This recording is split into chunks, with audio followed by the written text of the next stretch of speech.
السلام عليكم ورحمة الله وبركاته.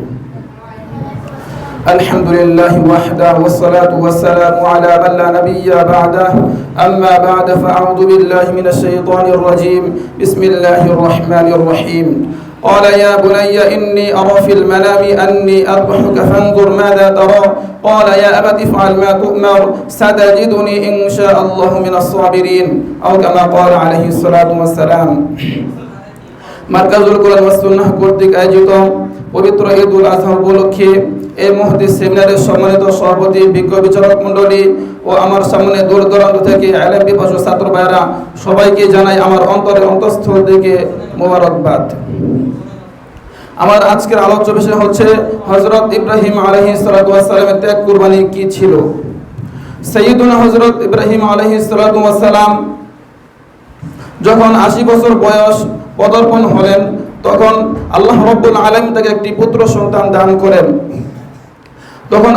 তখন হযরত ইব্রাহিম আলাইহিস সালাতু ওয়াস সালাম খুব আনন্দ হয়েছেন, আত্মহারা হয়ে গেছেন। তারপর তার আনন্দ দেখে আল্লাহ রাব্বুল আলামিন তাকে পরীক্ষা করতে চাইলেন যে হযরত ইব্রাহিম আলাইহিস সালাতু ওয়াস সালাম কি আমাকে বেশি মুহাব্বত করে নাকি তার সন্তান ইসমাঈলকে বেশি মুহাব্বত করে, এটা পরীক্ষা করতে চাইলেন। তখন আল্লাহর নির্দেশে হযরত ইব্রাহিম আলাইহিস সালাতু ওয়াস সালাম তার সন্তান এবং তার স্ত্রীকে মক্কার ওই নীরব স্থানে রেখে আসেন। যখন ইব্রাহিম আলাইহিস সালাতু ওয়াস সালাম বোঝার বয়স হয়েছে, বুদ্ধিমত্তা হয়েছে, তখন আল্লাহ রাব্বুল আলামিন হযরত ইব্রাহিম আলাইহিস সালাতু ওয়াস সালামকে স্বপ্নের মাধ্যমে জানিয়েছেন যে হে ইব্রাহিম, তুমি তোমার প্রিয় বস্তুকে তুমি কুরবান করে দাও, তুমি তোমার সন্তানকে কুরবানি করে দাও। তখন এটা স্বয়ং আল্লাহ রাব্বুল আলামিন কোরআনে বলে দিয়েছেন, ক্বালা ইয়া বুনাইয়া ইন্নী আরা ফিল মানামি আন্নী আযবাহুকা ফানজুর মাযা তারা। ক্বালা ইয়া আবাতি ইফআল মা তু'মার সাতাজিদুনি ইনশাআল্লাহু মিনাস সাবিরিন। হে আমার প্রিয় বৎস, হে আমার প্রিয় সন্তান, আমি তো স্বপ্নে দেখেছি যে আমি তোমাকে কুরবান করতেছি। স্বয়ং আল্লাহ রাব্বুল আলামিন আমাকে বলেছেন স্বপ্নের মাধ্যমে, এখন তোমার কি মত, তোমার কি অভিমত, তুমি বলো। তখন ইসমাঈল আলাইহিস সালাতু ওয়াস সালাম বললেন যে হে আমার বাবা, আল্লাহ রাব্বুল আলামিন আপনাকে যা ফয়সালা করে দিয়েছেন, আল্লাহ রাব্বুল আলামিন আপনাকে যা জানিয়ে দিয়েছেন, আপনি তার উপর অটল থাকেন, আপনি তা পালন করেন, অবশ্যই আপনি আমাকে ধৈর্যশীলদের অন্তর্ভুক্ত পাবেন। হযরত ইব্রাহিম আলাইহিস সালাতু ওয়াস সালাম হযরত ইসমাঈল আলাইহিস সালামকে কুরবানির জন্য, জবেহ করার জন্য ওই মিনাতে নিয়ে গেলেন। যাওয়ার পরে যখন কুরবানি করবেন, যখন জবেহ করবেন, তো যখন ছুরি যখন গলায় দিবেন, তখন আল্লাহ রাব্বুল আলামিন জান্নাত থেকে একটি দুম্বা পাঠিয়ে দিলেন।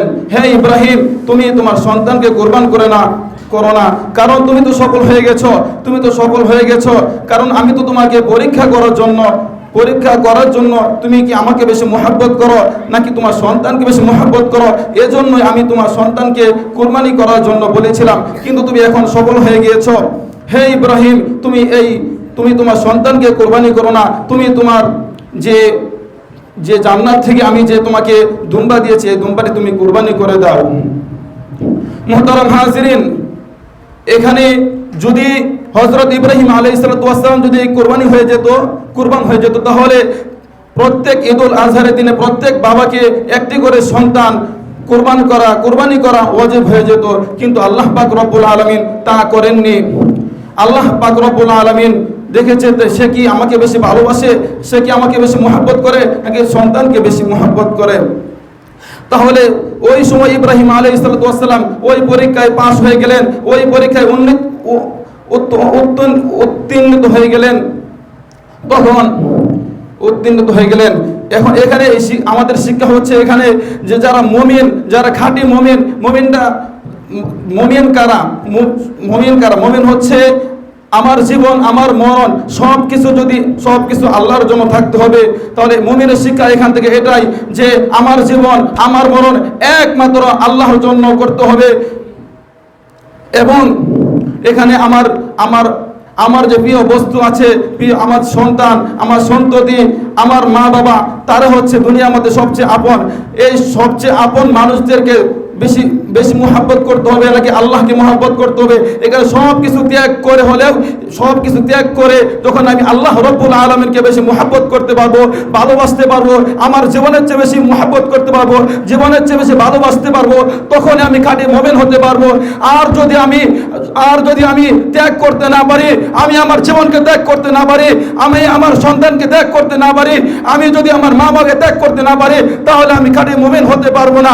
যদি মুমিন হতে পারি, যদি মুমিন হতে চাই, তাহলে স্বয়ং আমার আল্লাহ রব্বুল আলামিনকে ভালোবাসতে হবে, আমার জীবনের চেয়ে বেশি মুহাব্বত করতে হবে, তখনই আমি আল্লাহ রব্বুল আলামিনকে পেয়ে যাব।